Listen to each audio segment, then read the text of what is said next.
जय श्रीमन्नारायण। हामी श्री प्रपन्नामृतमको नेपाली अनुवाद जुन श्री पद्मधराचार्य स्वामीजी महाराजले नेपालीमा अनुवाद गरिबक्सेको छ र श्री वैष्णव विवाह परिषद नेपालद्वारा प्रकाशित यो श्री प्रपन्नामृतमको वाचनको क्रममा छौँ र अब आज 101 अध्यायको वाचन श्रवण गर्दै हुनुहुन्छ। आफ्ना आचार्यद्वारा यस्तो अद्भुत प्रतिमा श्री सूर्यले अपहरण गर्नुभएको कथा सुन्दा वेदान्ती स्वामीले भन्नुभयो, हे आचार्य श्री, त्यसरी प्रतिमा एक्कासी चोरी भएपछि तिनीहरूले के गरे? उनीहरू क्रुद्ध त छँदै थिए। आफ्नो शिष्यको यस्तो जिज्ञासापूर्ण चाखलाग्दो प्रश्न सुनेर श्री भट्टार स्वामीले भन्नुभयो, सुन, भोलिपल्ट बिहान जब अर्चक आफ्नो नित्यकृत्यबाट निवृत्त भएर मन्दिर आएर हेर्दा प्रतिमा त्यहाँ नदेखेपछि अत्यन्तै आश्चर्यचकित भएर एकदम डराए। अर्चक तुरन्त मन्दिरका अधिकारी भएको ठाउँमा गए, सम्पूर्ण वृत्तान्त निवेदन गरे। सबै बौद्ध मार्गीहरू यस दुःखद समाचारले एकत्रित भइहाले। त्यो गोपुरहीन मन्दिर देख्दा छक्क परे। त्यहाँ एकजना आएर, हामीलाई बौद्धहरू त हात्ती जस्ता हुन्छन्, हामी सिंह चाहिँ हौँ भन्दै मैले आँटे भने हाम्रो वैदिक मन्त्र प्रयोग गरी राति नै लगिन्छ भने, तर हामीले पत्याएनौँ। पक्का पनि उनीले लगे होला भन्दै बौद्धाधिकारीहरूले छलफल गरेर चोरलाई समात्न सक्ने खालका दूतहरूलाई पठाए।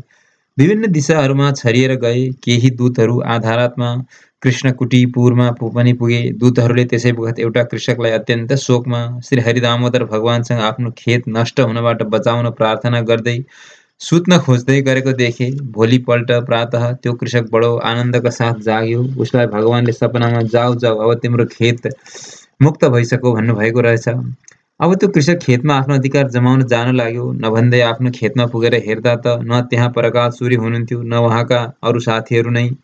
कृषकलाई पछ्याउँदै कुरो के रहेछ त भनेर पछि लाग्दै गएका बौद्ध दूतहरू पनि त्यो खेतमा पुगे। त्यस कृषकद्वारा सारा वृत्तान्त सुनेपछि बौद्ध दूतहरू श्री परकार सूर्यलाई समाउन भनेर श्रीरङ्गमतर्फ लागे।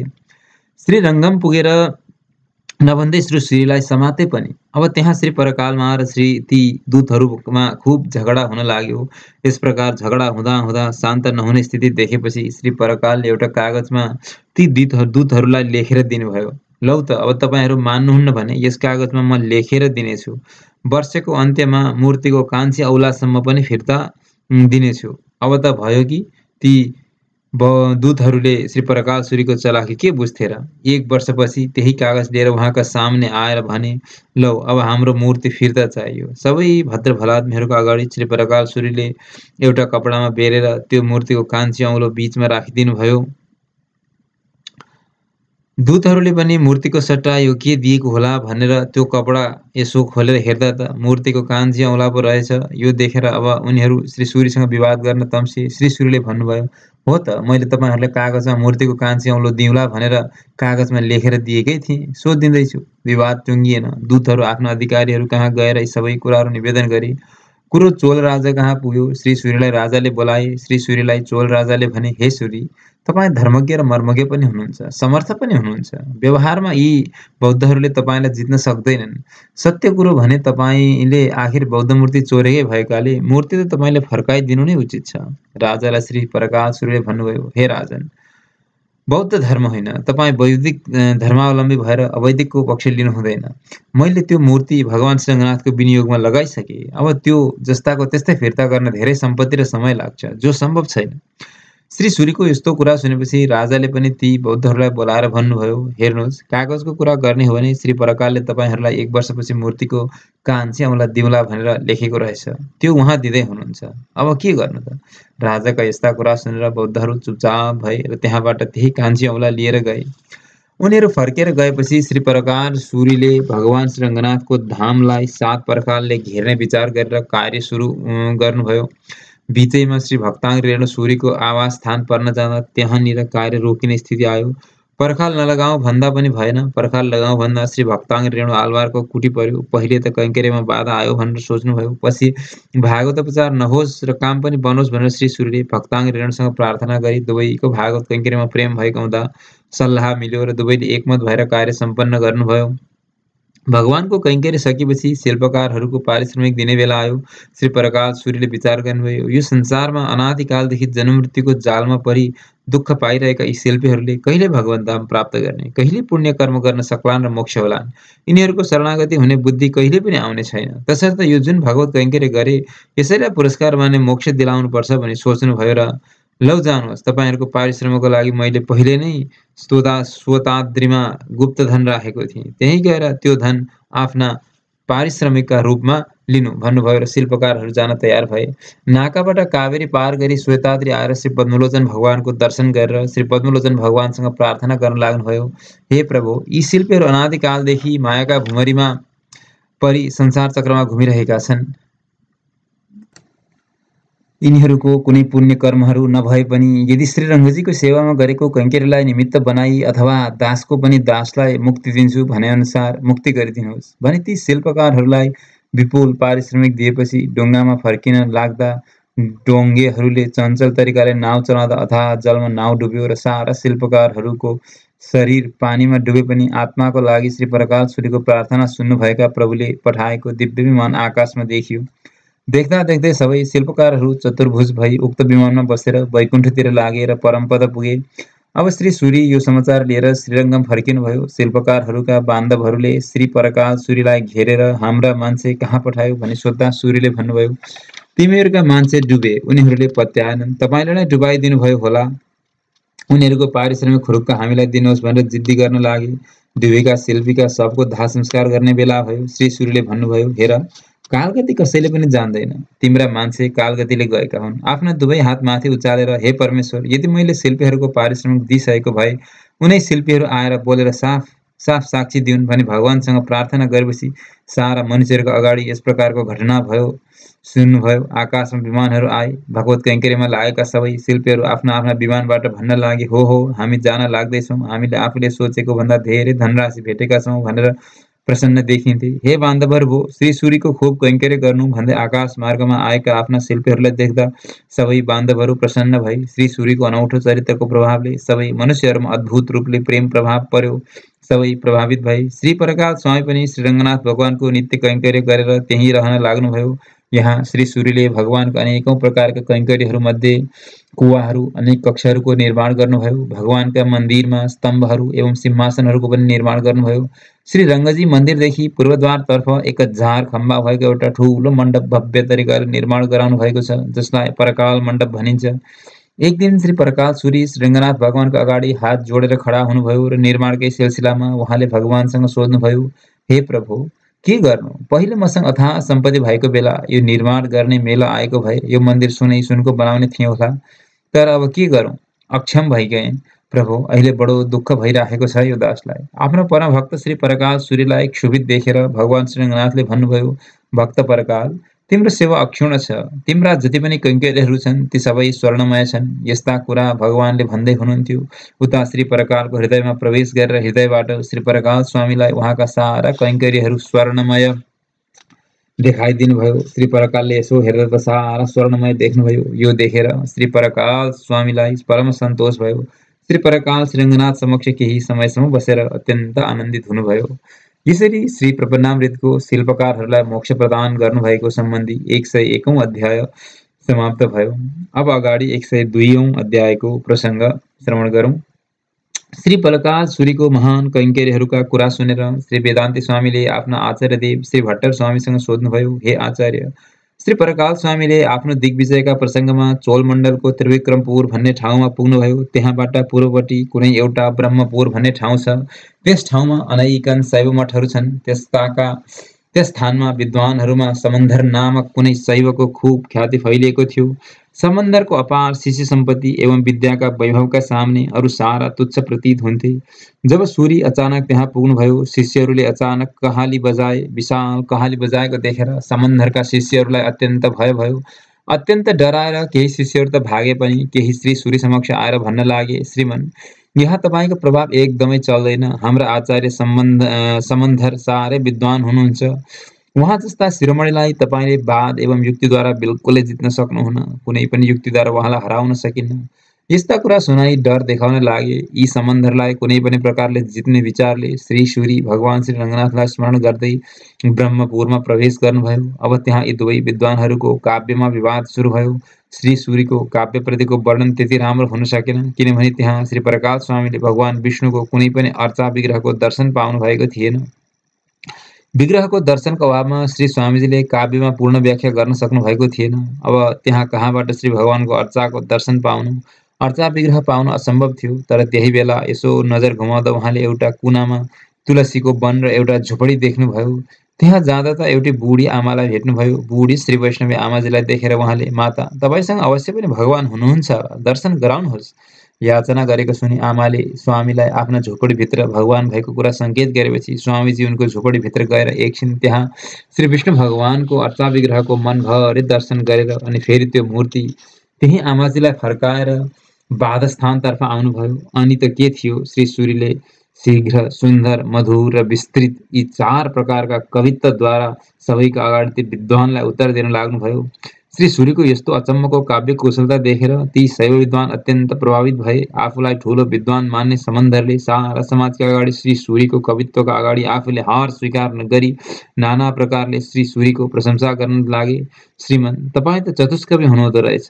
चतुष्कवित्वमा तपाईँ जस्तो मैले देखेको थिएन। यस प्रकार अनेकानेक महत्त्व गाउँदै श्री सूरीको पूजा गरेर समन्दर विद्वानले श्री सूरीको विदाई गरे। श्री समन्दरलाई यसरी जितेर श्री सूरी फेरि त्रिविक्रमपुर फर्केर आउनुभयो। त्रिविक्रमपुरमा आइपुगेर उहाँले भगवान त्रिविक्रम श्रीकृष्णको मङ्गलाशासन गर्नुभयो। अनि श्री सूरी हेमाद्री आइपुग्नुभयो र श्री विष्णु भगवानको दशगाथाले मङ्गलाशासन गर्नुभयो। बद्रिकाश्रम आएर उहाँले श्री बद्रीनाथ भगवानको 20 गाथाहरूले मङ्गलाशासन गर्नुभयो। बद्रिकाश्रमबाट श्री सालग्राम क्षेत्र पस्नुभयो। मुक्तिनाथ क्षेत्र पुगेर 10 गाथाद्वारा श्री सालग्राम भगवानको स्तुतिरूप मङ्गलाशासन गर्नुभयो। त्यताबाट हुँदै श्री परकाल स्वामी श्री नैमिषारण्य आइपुग्नुभयो। त्यहाँ श्री नैमिष भगवानलाई 10 गाथाहरूद्वारा मङ्गलाशासन गर्नुभयो। नैमिषारण्यबाट अयोध्या आएर श्री रघुनाथ भगवानको प्रार्थना मङ्गलाशासन गर्नुभयो। अयोध्याबाट मथुरा आई त्यहाँ श्री बालकृष्ण भगवानको मङ्गलाशासन गर्नुभयो। अनि वृन्दावनका श्री नन्दनन्दन भगवानको स्तुति गर्दै श्री सूरी अहोबिल सवारी भयो। अहोबिल र गरुडाद्रीमा विराजमान भगवान नृसिंहको मङ्गलाशासन गर्नुभयो। अनि श्री सूरी वेङ्कटाचल आइपुग्नुभयो र त्यस पहाडलाई नै शेष रूप मानी माथि जानु भएन। तलै बसी त्यहाँ कपिल तीर्थमा स्नान, ध्यान इत्यादि गरेर नित्य कृत्यहरू सम्पादन गरिसकेपछि त्यहीँबाट माथि पुष्करिणी तटवासी श्रीनिवास भगवानलाई 40 गाथाहरूद्वारा मङ्गलाशासन गर्नुभयो। त्यहाँबाट स्वामी भिक्षारण्य आउनुभयो। त्यहाँको किङ्गृह नामक ग्राममा श्री वीरराघव भगवानलाई 10 गाथाहरूद्वारा मङ्गलाशासन गर्नुभयो। अनि त्यहाँ केही दिन आराम गर्न बस्नुभयो। अनि त्यहाँबाट काञ्ची आउनुभयो। काञ्चीमा अष्टभुज भगवानको मङ्गलाशासन 10 गाथाहरूद्वारा गर्नुभयो। अनि परमेशपुर आएर अविनाशी भगवान केशवको पनि 10 गाथाहरूद्वारा मङ्गलाशासन गर्नुभयो। अनि श्री सूरी हस्तिगिरीभन्दा पश्चिमपट्टि विराजमान भगवान श्री नृसिंहलाई स्तुति गरेर फेरि काञ्चीका कमललोचन कामासिकेका श्री नृसिंह भगवानको स्तुति गरी यथोक्तकारी एवं उन्नत ठूलो विक्रम त्रिविक्रम भगवानको मङ्गलाशासन गर्नुभयो। अनि श्री पाण्डवदूत भगवानको मङ्गलाशासन गरेर एकाम्बरालयका ज्योत्स्ना, चन्द्रशेख, चन्द्रखण्डेश्वर, कामाक्षी, नीलयनका चोर श्रीकृष्ण भगवान, उरगगृहका उरगालयनाथ श्रीकृष्ण, मेघालयका श्री विष्णु, तोयगृहाधिपति श्री विष्णु भगवान एवं ग्रामगृहका ग्रामाधिपति श्री विष्णु भगवानको मङ्गलाशासन गर्नुभयो। त्यहाँबाट श्री गृध्र सरोवर आएर त्यहाँका श्री विजयराघव भगवानको मङ्गलाशासन गर्नुभयो। त्यहाँबाट श्री सूरी घटिकाचल आइपुगेर त्यहाँका अमृत फलाविद श्री नृसिंह भगवानको स्तुति गर्नुभयो। त्यहाँबाट कैरविणी तटमा आएर त्यहाँका श्री पार्थसारथी भगवान, श्री नृसिंह भगवान, श्री रङ्गनायक भगवान, श्री गजेन्द्रवर्ध भगवान एवं श्री राघव भगवानको 5 गाथाहरूद्वारा मङ्गलाशासन गर्नुभयो। अनि तोताद्री सवारी भएर श्री प्रकाश सूरीले तुङ्गसेन श्री रङ्गनाथ भगवानलाई 10 गाथाहरूद्वारा मङ्गलाशासन गर्नुभयो। त्यहाँ कल्याण सरोवरमा श्री सूरीले कल्याण नायक भगवानको प्रार्थना गर्नुभयो। अनि महाबलीपुर आइपुग्नुभयो। त्यहाँ पुण्डरीक सरोवरमा स्नान गरेर श्री भूमिसाई भगवानलाई 20 गाथाहरूद्वारा मङ्गलाशासन गर्नुभयो। अनि त्यहाँबाट अहिन्द्रगिरी आइपुग्नुभयो। श्री अहिन्द्र नायक भगवानलाई 10 गाथाहरूले मङ्गलाशासन गर्नुभयो। अनि गोपपुर आउनुभयो र त्रिविक्रम भगवानलाई स्तुति गर्नुभयो। चित्रकूटमा श्री गोविन्दराज भगवानलाई 20 गाथाले मङ्गलाशासन गर्नुभयो। अनि त्यहाँबाट चोलराज आइपुगेर त्यहाँको त्रिविक्रमपुरका श्री त्रिविक्रम भगवानको 10 गाथाले मङ्गलाशासन गर्नुभयो। अनि परिरम्भपुरको पालो आयो। त्यहाँ पुगेर श्री सुन्दरवर भगवानलाई 30 गाथाले मङ्गलाशासन गर्नुभयो अनि नागपुर आइपुगेर त्यहाँ श्री नरदीपका भगवान, घटप्रवर्तक भगवान, श्री नारायण भगवान, श्री पुरुषोत्तम भगवान, श्री रत्नकुटेश्वर भगवान, श्री वैकुण्ठेश्वर भगवान, श्री गोपपति भगवान समेत 11 दिव्य देशका भगवानको मङ्गलाशासन गर्नुभयो। हे वेदान्तीन, यस प्रकार सबै दिव्य देशहरू पुगेर भगवानको मङ्गलाशासन गरिसकेपछि श्री प्रकाशसूरी श्री चक्रपुरी आइपुग्नुभयो। त्यहाँ भगवान श्री रामको 10 श्लोकहरूद्वारा स्तुति गर्नुभयो अनि श्री भूत क्षेत्रपट्टि लाग्नुभयो। त्यहाँका श्री सारङ्गी भगवानको 10 गाथाद्वारा मङ्गलाशासन गरेर सङ्गम ग्राम आउनुभयो। त्यहाँका श्री असङ्ग भगवानको पनि 10 गाथाले स्तुति गरेर श्वेताचल आइपुग्नुभयो। 10 गाथाले त्यहाँ श्री पद्मलोचन भगवानको मङ्गलाशासन गर्नुभयो अनि श्री सूरी श्री रङ्गमा आएर 50 गाथाले श्री रङ्गनाथ भगवानको मङ्गलाशासन गर्नुभयो अनि श्री धामनगर पुग्नुभयो। नन्दीग्रामका श्री नन्दीनाथ र श्री जगन्नाथ भगवानको 10 गाथाहरूले मङ्गलाशासन गरेर काशनगर आइपुग्नुभयो। त्यहाँका लौणा भावतात भन्ने विख्यात भगवानलाई 30 गाथाले मङ्गलाशासन गर्नुभयो अनि रथयान स्थलका श्री देवराज भगवानलाई 50 गाथाहरूले मङ्गलाशासन गर्नुभयो। तदनन्तर व्याघ्रपुर आएर आजानुबाहु श्री जगन्नाथ भगवानको 10 गाथाले स्तुति गर्नुभयो अनि श्री कृष्णमङ्गल क्षेत्र आइपुग्नुभयो। त्यहाँ भक्तवत्सल भगवानको 10 गाथाले तोण्डीर मण्डलमा विद्यमान श्रीनिवासपुरमा आइपुगेर त्यहाँका भगवानको पनि केही गाथाद्वारा मङ्गलाशासन गर्नुभयो। श्रीनिवासपुरबाट 2 कोस पर महिषारपुरका भगवान सौरीराजको दर्शन गरेर श्री सूरीले 10 गाथाले मङ्गलाशासन गर्नुभयो अनि श्री कृष्णकुटी आइपुगेर श्री हरिदामोदर भगवानलाई 10 गाथाले स्तुति गर्नुभयो अनि श्री सूरी नागपत्तन आउनुभयो र श्री सुन्दरराज भगवानको मङ्गलाशासन गर्नुभयो। एक एक गरी यस प्रकार श्री सूरीले सारा दिव्य देशहरूका भगवानको यथाशक्ति 1 1 2 2 3 3 वा त्योभन्दा पनि बढी गाथाहरूले मङ्गलाशासन गर्नुभएको छ। हे वेदान्तीन, अनि श्री प्रकाशसूरीले 7 दिव्य प्रबन्धहरूको पनि प्रणयन गर्नुभएको छ, जसमा ती 7 दिव्य प्रबन्धहरूमा 1364 गाथाहरू छन्। ती प्रबन्धहरूमा समग्र वेदान्तका समस्त तत्त्वहरूको प्रतिपादन गरिएको छ। श्री विष्णु धर्मको सम्यक स्थापना गरेर यावतचन्द्र दिवाकर महान कीर्तिको स्थापना गर्नुभएको छ। श्री सूरीले आफ्नो जीवनमा 105 वर्षसम्म यस लीला विभूतिमा भगवान एवं भागवतको कैङ्कर्य सम्पादन गर्दै रहनुभयो। अन्त्यमा श्री कुरङ्गनगर आएर भगवान श्री रङ्गनाथको आदेश प्राप्त गरी आफ्नो पार्थिव शरीर त्याग गरेर उहाँ भगवान श्री विष्णुका नित्य लोकमा जानुभयो। हे वेदान्तीन, अनि श्री प्रकाशसूरीका प्रतिमाहरू घर घरमा स्थापना गरिए। श्री परिरम्भपुरमा श्री सूरीको अर्चा विग्रह स्थापित भएको छ। आज पनि श्री रङ्गनाथका सबै उत्सवहरूमा प्रपन्न महात्माहरूले श्री प्रकाशसूरीको दर्शन गर्न पाउनुहुन्छ। जुन घरमा तरवार धारण गरेका श्री प्रकाशसूरीको प्रतिमा रहन्छ त्यहाँ कलीको पाप सिंहका अगाडिबाट स्याल भागेको जस्तै गरी भाग्दछ। श्री प्रकाशसूरीको अर्चना गर्ने भागवतहरूलाई प्रपन्न भनेर मान्नुपर्दछ, अर्थात् प्रपन्न वैष्णवहरू उहाँको अर्चना नगरिकन छोड्दैनन्। कार्तिक महिनाको कृतिका नक्षत्रमा श्री प्रकाशसूरीको उत्सव मनाउनेहरू द्राविडाम्नाय निष्णात तत्त्वत्रय रहस्यज्ञ श्री वैष्णव भागवतहरूद्वारा श्री वैष्णवहरूलाई तवियाराधना गराइन्छ। उनीहरू नै वास्तवमा यस लोकमा पूर्ण भुक्ति प्राप्त गरी देहत्याग गरेपछि भगवानका नित्य श्री वैकुण्ठलाई प्राप्त गर्दछन्। यो रहस्य जान्नु नै परम लाभ हो। कार्तिक मासको कृतिका नक्षत्रमा श्री प्रकाशसूरीका सबै द्राविड प्रबन्धहरू पाठ गरिसकिएको थियो। त्यसैले पूर्वाचारहरूले पनि श्री प्रकाशसूरीको 20 दिनसम्म मनाइने उत्सवका बेलामा नै कुनै श्रेष्ठ भागवतद्वारा भगवान विष्णुकै मन्दिरमा ती दिव्य प्रबन्धहरू पाठ गर्न पुरस्कार गर्नुभएको छ, अन्यत्र होइन। हे वेदान्तीन, वेदाध्ययनको जसरी प्रारम्भ र समापन हुन्छ त्यसै गरी दिव्य प्रबन्धको अर्थात् द्राविडाम्नायको पनि प्रारम्भ र समापनको उत्सवको विधान छ। श्रावण या प्रौष्ठपदिबाट प्रारम्भ गरेर जसरी विधिवत 5.5 महिनासम्म वेदाध्ययन गरेर समापन गर्नुपर्छ, त्यसै गरी द्राविडाम्नाय पनि मकर राशिमा सूर्य गएपछि हस्ता नक्षत्रबाट प्रारम्भ गरेर 4000 गाथाहरू सविधि अध्ययन गर्ने कार्तिक मासको कृतिका नक्षत्रमा समापन गर्नुपर्छ। भगवान श्री रङ्गनाथले आफ्नो सर्जित प्रवृत्ति दिव्य सूर्यहरूलाई पनि यही आदेश दिनुभएको थियो। प्रपन्न महात्माहरूले धनुर्मासमा श्री गोदादेवीको त्रिपावे पाठ गर्नु, त्यो गाथा अरुणोदय भन्दा पहिले नै पाठ गर्नु अति राम्रो हो, किनभने श्री गोदाम्बाजीले पनि सबैले भगवान समक्ष ती 30 गाथाहरू सुनाउनु भएको थियो। यस प्रकार यस्तो नियमको उल्लङ्घन नगरिकन त्रिपावे पाठ गर्नुपर्छ। वास्तवमा पूर्वाचार्यहरूद्वारा अनुगृहीत मार्गलाई अपनाउनु नै परमपद प्राप्तिको मार्ग हो। यसैमा हिँड्ने गर्नुपर्दछ, होइन भने पथभ्रष्ट हुने डर हुन्छ र परम्परा नष्ट भएर भगवदाज्ञा उल्लङ्घन समेत हुन्छ, अपचारको पात्र भइन्छ। यसरी श्री प्रबन्धामृतमको श्री प्रकाशसूरीद्वारा समन्धर पराजय नामक 102औं अध्याय समाप्त भयो। अब 103औं अध्यायमा श्री शरगोप सूरीको अवतार वर्णन गर्नुहुन्छ। श्री परकाल सूरीको अनन्त सम्पन्न चरित्र सुनेर श्री वेदान्तीले आफ्ना आचार्य श्री भट्टर स्वामीलाई श्री शरगोप सूरीको चरित्र जान्ने इच्छा व्यक्त गर्नुभयो। शिष्य शिक्षा परायण आचार्यले पनि उहाँलाई श्री शरगोप सूरीको चरित्र वर्णन गर्ने उपक्रममा भन्नुभयो। संसारकै गहना हुनुभएका श्री शरगोप सूरीको म वन्दना गर्दछु, जसले समस्त वेदान्तलाई द्राविड भाषामा निबद्ध गर्नुभयो। बकुल पुष्पका मालाद्वारा अलङ्कृत हाम्रा श्री वैष्णव परिवारका अनर्घ्य धन भोग रूप श्री शरगोप सूरीका श्री चरणारविन्द नै हाम्रा शिरोभूषण बनुन्। हे वेदान्तीन, श्री शरगोप सूरीका अति पावन चरित्र भन्न पाउनु र सुन्न पाउनु भनेको अनन्त जीवनको पाप ताप नष्ट हुनु हो भन्दै कथा आरम्भ गर्नुभयो। चोल देशको दक्षिणपट्टि शस्य श्यामल पाण्डे देश छ। त्यस देशका किनारा किनारा हुँदै गङ्गा, यमुना, गोदावरी, सरस्वती, कावेरी, नर्मदा एवं सिन्धु प्रभृति समस्त पुण्यवती नदीहरू भन्दा पनि पावन चञ्चल जलतरङ्ग ताम्रपर्णी नदी अत्यन्त शीघ्रताले सरल बग्दछिन्। पाण्डे देशको नै पूर्व समुद्रको पश्चिमी तटमा कुरुका नाम गरिएका एक नगरी छ। द्वापर युगमा यस नगरीमा कौरवहरू शासन गर्दथे, त्यसैले यसलाई कुरुका भनिएको हो। यही नगरमा भगवती लक्ष्मी माताद्वारा पुरस्कृत एक महाभागवत आयुर्वेद शास्त्रका ज्ञाता शङ्खचक्राङ्कित प्रपन्न श्री वैष्णवहरूको रोग कष्ट निवारण गर्ने विभूतिनाथ नाम गरेका वैद्य हुनुहुन्थ्यो।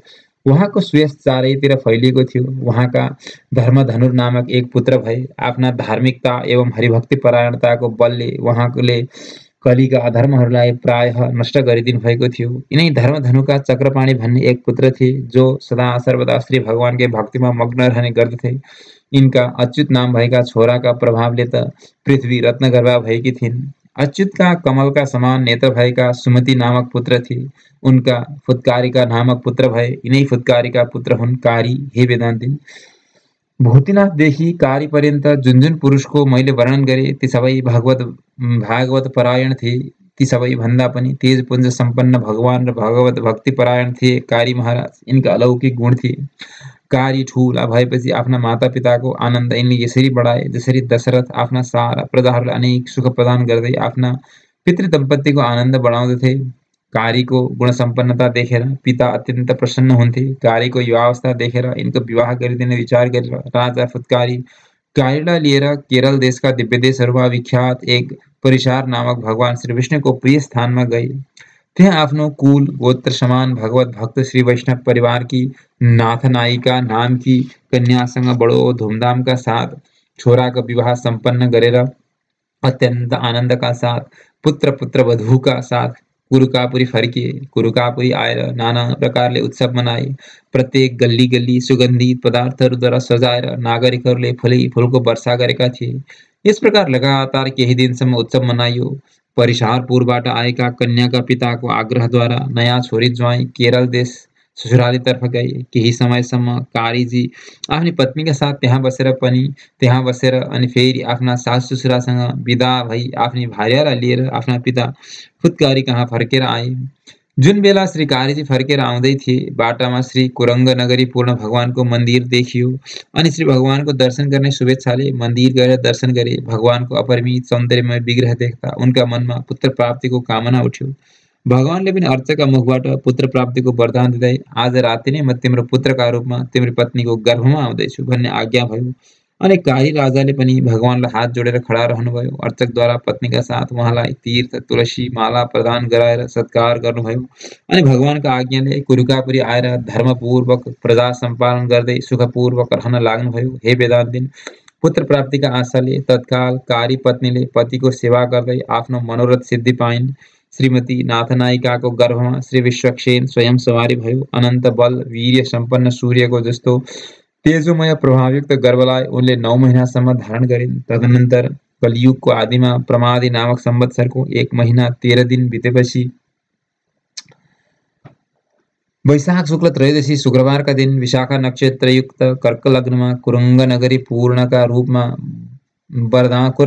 पूर्णका वरदान स्वरूप श्री विश्वक्सेनका अंशले श्री शरगोप सूर्य आफ्नी माता नाथनायिकाका गर्भबाट अवतीर्ण हुनुभयो। उहाँका जन्मकाल सूचक अनेक श्लोकहरू गाइन्छन्। हे वेदान्तिन, श्री शरगोप सूर्यलाई सीतादिबाट रक्षा गर्नका लागि स्वयं श्री शेष भगवत आज्ञाले इमलीका वृक्षका रूपमा अवतीर्ण हुनुभयो। श्री शेष इमली भएपछि अनि नाथनायिकाको बालकको अवतार भयो। हे वेदान्तिन, अब म तिमीलाई मधुर कविको अवतार वर्णन सुनाउँदैछु। तुर्का नगरीको पूर्वपट्टि 1 कोस पर पाण्ड्य मण्डलमा कोलु भन्ने ठाउँ छ। त्यहाँ श्री भगवान लक्ष्मीपति विष्णु शेषशय्यामा शयन गर्नुहुन्छ। यही सामवेद अध्येता सर्वदा भगवत भक्तिमै संलग्न पूर्वशिखी विद्वान बस्नुहुन्थ्यो। उहाँकै घरमा श्री विश्वक्सेनका अंश श्री मधुर कवि चैत्र मासका शुक्ल पक्ष चित्रा नक्षत्रमा श्री शरकोप सूर्यभन्दा अगाडि जन्मिसक्नु भएको थियो। पिता विप्र शिरोमणि श्री नारायणले श्री मधुर कवि स्वामीका जन्मदेखि जातकर्मादि सबै संस्कारहरू समयसमयमा विधिवत सम्पन्न गर्नुभयो। व्रतबन्ध भएपछि गुरुमुखबाट श्री मधुर कविले 14 विद्या अध्ययन गर्नुभयो। वेद वेदान्त ज्ञान आर्जन गरेर श्री मधुर कवि स्वामी वैराग्य सम्पन्न हुनुभयो।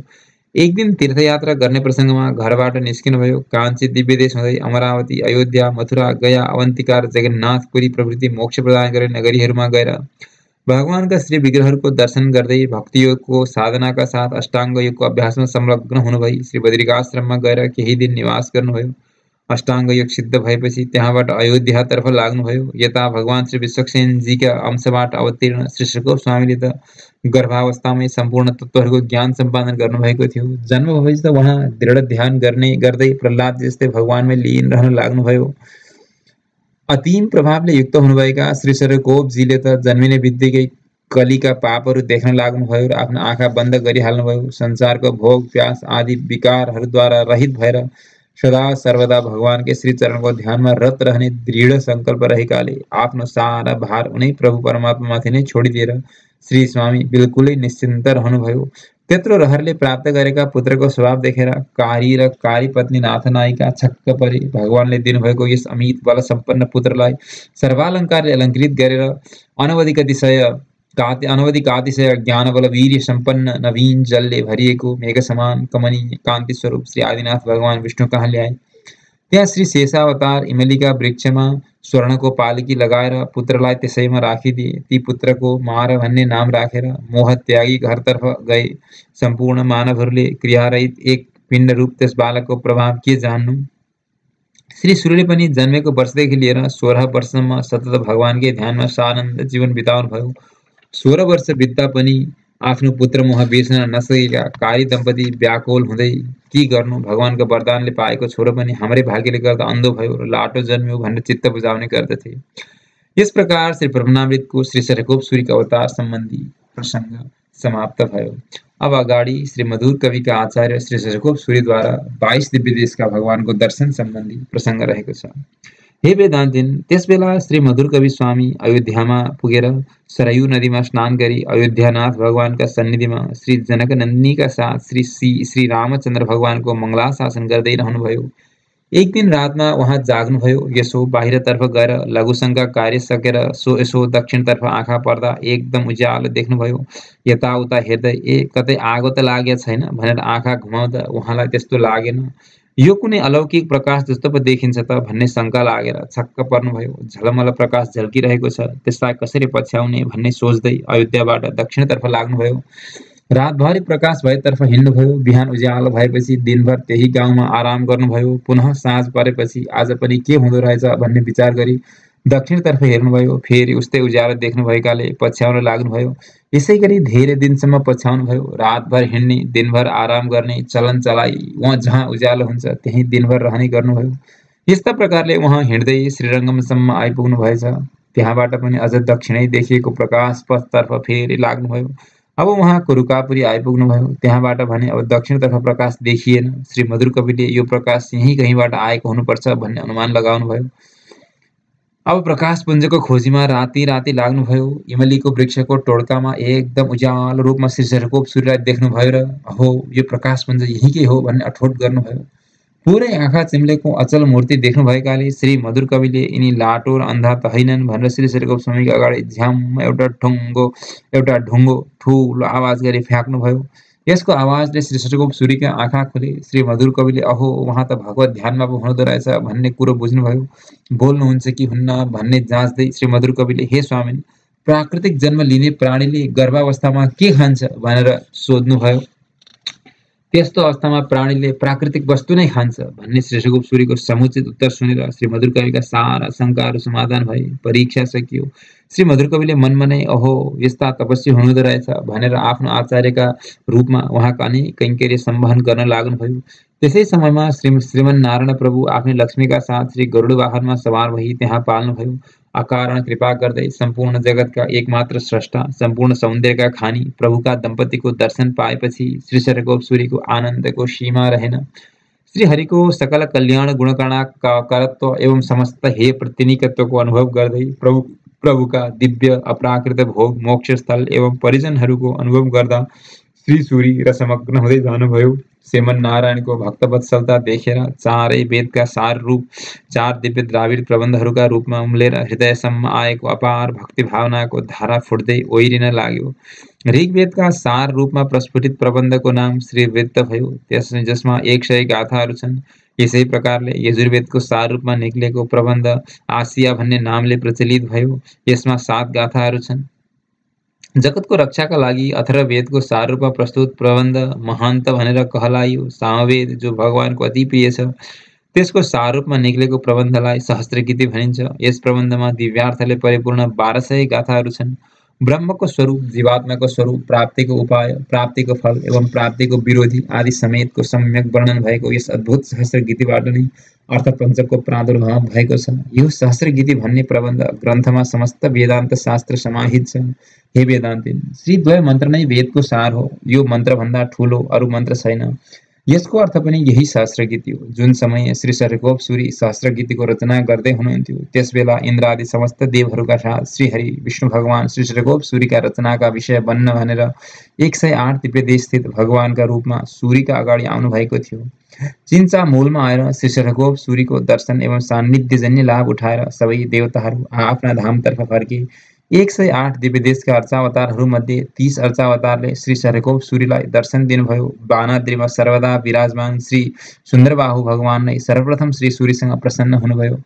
अर्चावतारको वैभव 30 गाथाले श्री सूरीले श्री सुन्दरबाहुको मङ्गलाशासन गर्नुभयो।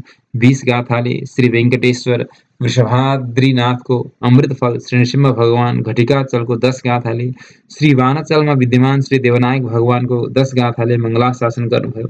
कुम्भकोणमा विद्यमान श्री अपर्याप्तामृत भगवानको 10 गाथाले मङ्गलाशासन गर्नुभयो। केरल दक्षिणपूर्वमा विद्यमान भगवानलाई 10 गाथाले मङ्गलाशासन गर्नुभयो।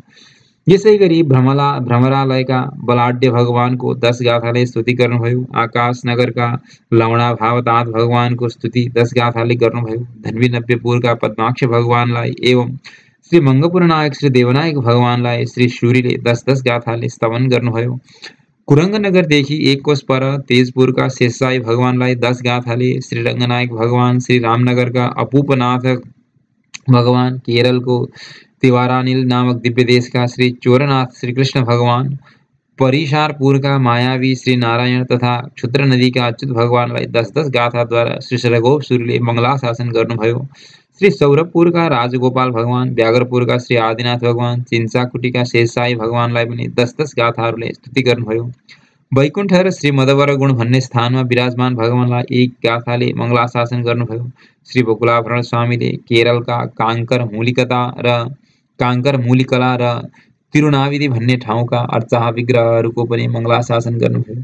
श्री कृष्णपुरका सौरीराज, मौहुरका श्री कालमेघ, अनन्तशयनमका श्री पद्मनाभ एवं आद्यानन्तपुरमका श्री केशव भगवानलाई श्री सूरीले 10-10 गाथाहरूले स्तुति गर्नुभयो। हे वेदान्तीन, यस प्रकार 32 दिव्य देशहरूका भगवान श्री बकुलाभरण स्वामीद्वारा संस्तुत हुनुभयो। श्री सूरीका 18 महीना त श्री कृष्णको माखन चोरीको विषयको अनुरक्ति, श्री कृष्ण प्रेमानुरक्ति एवं श्री रामका प्रेमानुरक्तिमै बिते। इमलीका टोड्कामा बसी यस प्रकार श्री शरगोप सूरीले आफ्नो दिव्य प्रबन्धमा सबै दिव्य देशका भगवानहरूको मङ्गलाशासन गर्नुभएको छ। हे वेदान्तीन, श्री शरगोप सूरीद्वारा स्मरण गरिएका सारा दिव्य देशहरूको स्मरण गर्ने भाग्यमानीहरू वास्तवमा संसारको आवागमनबाट रहित हुन्छन् र जीवनभरि पनि सम्पन्न भएर रहन्छन्। श्री सूरीले श्री मधुरकवि महात्माका आचार्य बनेर 4 दिव्य प्रबन्धहरूको रचना गर्नुभयो। यस लीला विभूतिमा उहाँ 35 वर्षसम्म रहनुभयो। भक्तिभावका साथ श्री सूरीको चिन्चामूल गएर दर्शन गर्नेहरूलाई साँच्चै परम भक्ति रूपी सम्पत्ति प्राप्त हुन्छ। परम भक्ति भनेको भगवत भागवत आचार्यका वियोगको भयले मनमा आकुलता व्याकुलता हुनु हो। मलमूत्र आदिदेखि बिल्कुल टाढा, क्षुत्पिपासादेखि पूर्ण वर्जित श्री शरगोप सूरी 16 वर्षसम्म आँखा बन्द गरेर पद्मासनमा श्री चिन्चामूलमा श्रीहरिको दिव्यानुष्ठान गर्दै रहनुभयो। अनि श्री मधुर कविका आचार्य रूपमा पूजित भएर श्रीमन नारायणका अनेक स्वरूप रूप गुण वैभव आदिको अर्थ चारै वेदका सार रूप 4 दिव्य प्रबन्धहरूको प्रणयन गर्नुभयो। भक्त भागवतहरू एवं मातापिताको अनुमोदन गर्दै भगवानकै रूप गुण भोग्य भोग स्थानहरूको वर्णन गर्दै श्री सहस्र गीति जस्तो महाप्रबन्धहरू स्वयं माता बहिनी पत्नी आदि अनेक भावहरूका रूपमा अनुभव गर्दै गाउनुभयो। त्यस्तो सहस्र गीति पाठ गर्ने सुन्ने र सुनाउने सबै यस जगतमा श्रीमान्त हुन्छन्। सुख सम्पत्ति आदि समृद्ध ऐश्वर्यको भोग गर्दै अन्त्यमा नित्य विभूतिको निवासी बनेर भगवानको नित्य किङ्करतालाई प्राप्त गर्दछन्। श्री शरकोप दृष्ट अदृष्ट दुवै फल दिनेवाला हुनुहुन्छ। भक्तका सबै मनोकामना पूर्ति गर्ने हुनुहुन्छ। श्री शरकोप सूर्यद्वारा नै श्री वैष्णव दर्शन सम्यक प्रकारले प्रवर्तित एवं प्रवर्धित भएको हो। आज पनि श्री सूर्यले प्रपन्नजन श्री वैष्णवहरूलाई श्री वैष्णव दर्शनका मूल अधिष्ठाताका रूपमा श्री कुरुकापुरीको त्यो पवित्र श्री त्रिन्त्रिणीका मूलका टोड्कामा पद्मासन लगाएर विराजमान हुनुभएको आफ्नो अमित प्रभावमय दर्शन दिनुहुन्छ। यसरी श्री मधुर कविका आचार्य श्री शरकोप सूर्यद्वारा 22 दिव्यदेशका भगवानहरूको दर्शन सम्बन्धी 104औं अध्याय समाप्त भयो। अब 105औं अध्यायमा श्री शरकोप सूर्यको द्राविडाम्नायलाई देवत्व प्रदान सम्बन्धी प्रसङ्ग श्रवण गरौँ। श्री बकुलाभरण स्वामीजीका दिव्य चरित्रहरू सुनेर श्री वेदान्ती स्वामीजीले फेरि आफ्ना आचार्यसँग भन्नुहुन्छ, हे श्रीमन, श्री मधुर कविजीले श्री शरकोप सूर्यका कुन कैङ्कर्यहरू सम्पादन गर्नुभयो, कृपा गरेर बताइबक्स्योस् भनेर सोध्नुभयो। शिष्यको महती जिज्ञासा देखेर गुरुले पनि भन्नुभयो, हे माधव दास, श्री बकुलाभरण श्री शरकोप स्वामीजी परमधाम भएपछि श्री मधुर कविले उहाँको एक विचित्र राम्रो अर्चा विग्रह बनाउन लगाएर त्रिणी मूलमा विशाल एउटा मण्डप बनाएर स्थापना गर्नुभयो। यस प्रकार श्री मधुर कविले महान यस सम्पत्तिलाई प्रख्यापित गर्दै नित्य प्रति वैदिक पाठ र व्याख्यानद्वारा प्रपन्नहरूका बीचमा श्री सहस्र गीतिको विपुल ख्याति फैलाउनुभयो। खास गरी पञ्चमोपायनिष्ठ मोक्षहरूका लागि त यो दिव्य प्रबन्ध अन्तिम साधन नै हो। त्यसैले श्री मधुर कविका माध्यमले पनि श्री बकुलाभरण स्वामीजी तथा उहाँको सहस्र गीति भन्ने दिव्य प्रबन्ध विस्तृत रूपमा प्रचार प्रसार हुन लाग्यो। उस बेला पाण्डे देशको मदुराई नगरीमा अप्रतिहत मेधा सम्पन्न कम्ब नामक एक प्रख्यात कवि निक्ले। चारैतर्फ उनको सुयश फैलिएको थियो। 300 विद्वान शिरोमणि मुकुटधारी सत्शिष्यहरू गुरु श्री कम्बको सुयश प्रचार गर्न यत्रतत्र पृथ्वीमा घुम्थे। यता श्री सूर्यको प्रबन्ध पाठ गर्नुभन्दा पहिले अचानक कहाली बज्यो। अचानक त्यहीँ पुगेका कम्ब शिष्यहरूले त्यो शब्द सुन्न नसकेर रोक्न लगाए। कहाली बजाउन नदिएको कुरो श्री मधुर कवि स्वामीजीले सुन्नुभयो। उहाँ कम्ब शिष्यहरूलाई आएर हाम्रो कहाली वाद्य किन बन्द भएको हो, हाम्रो आचार्य श्री शरकोप सूर्यको अपमान किन कसले गर्ने धृष्टता गर्यो भनेर खडा हुनुभयो। कम्ब शिष्यहरूले यस बेला द्राविडाम नायका सम्पूर्ण ज्ञाता हाम्रा गुरु श्री कम्ब कवि हुनुभएकोले कसरी उहाँका द्राविडाम नायलाई देवत्व प्रदान गर्न सकिन्छ, त्यसैले हाम्रा गुरुको द्राविडाम नायमा नै सर्वथा मननीय छ। श्री द्राविडाम नाय अधिपतिका नामले श्री शरकोपको कहाली बिल्कुल सही छैन। हाम्रा गुरु कवि श्री कम्बका हामी जस्ता 300 विद्वानहरू मुकुट धारण गरेर सर्वत्र फैलिन्जेल र श्री द्राविडाम नायको शङ्ख सिंहासनमा हाम्रा गुरु आरूढ भइन्जेलसम्म उहाँका द्राविडाम नायलाई देवत्व प्रदान गरिएको कुरा सर्वत्र विदित छ। त्यसैले तपाईँहरू यस विषयमा हामीलाई दुःख नदिनुहोस् भने यस्ता कुरा सुनि श्री मधुर कवि स्वामीले पनि उसो भए सुन्नुहोस्, हाम्रा श्री शरकोप स्वामी कतै पनि जान्नुहुन्न। उहाँको एउटा सुक्ति म तपाईँहरूलाई लेखेर दिन्छु।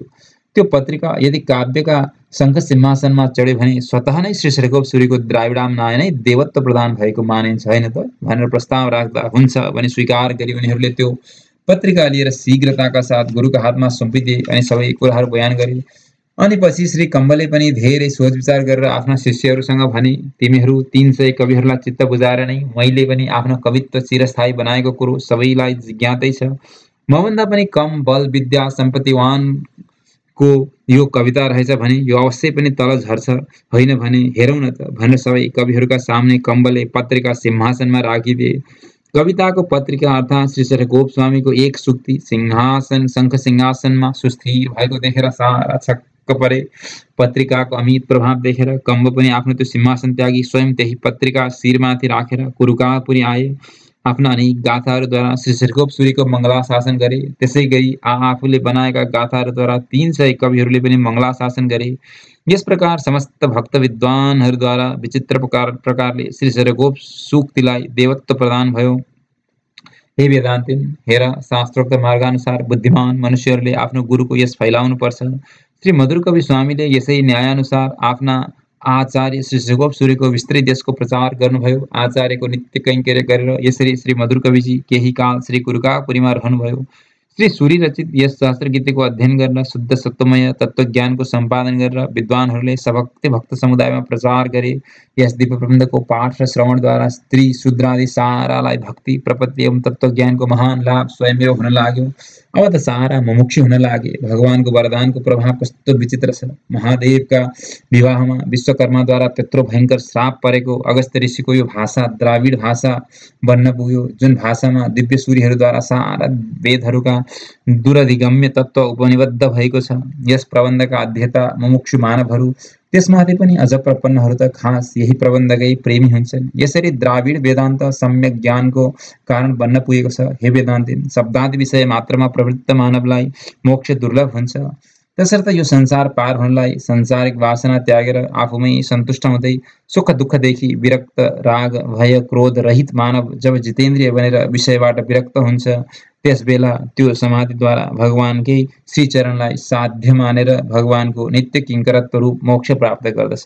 श्री शठकोप एवं श्री मधुर कवि आदि दिव्य सूर्यहरूद्वारा श्री वैष्णव दर्शन सम्वर्धित र प्रचारित गरिएको हो। कारणवश वेदान्त दर्शन केही कालसम्म प्रकाशहीन हुन पुग्यो। पछि नाथमुनि स्वामीजीद्वारा पुनः प्रचार गरियो। वेदान्त रक्षकहरूको एक परम्परा चल्दै श्री पद्माक्ष मुनि, राम मिश्र, जगदाचार्य, श्री यामुनमुनि आदि वेदान्त रक्षामा तत्पर रहनुभयो।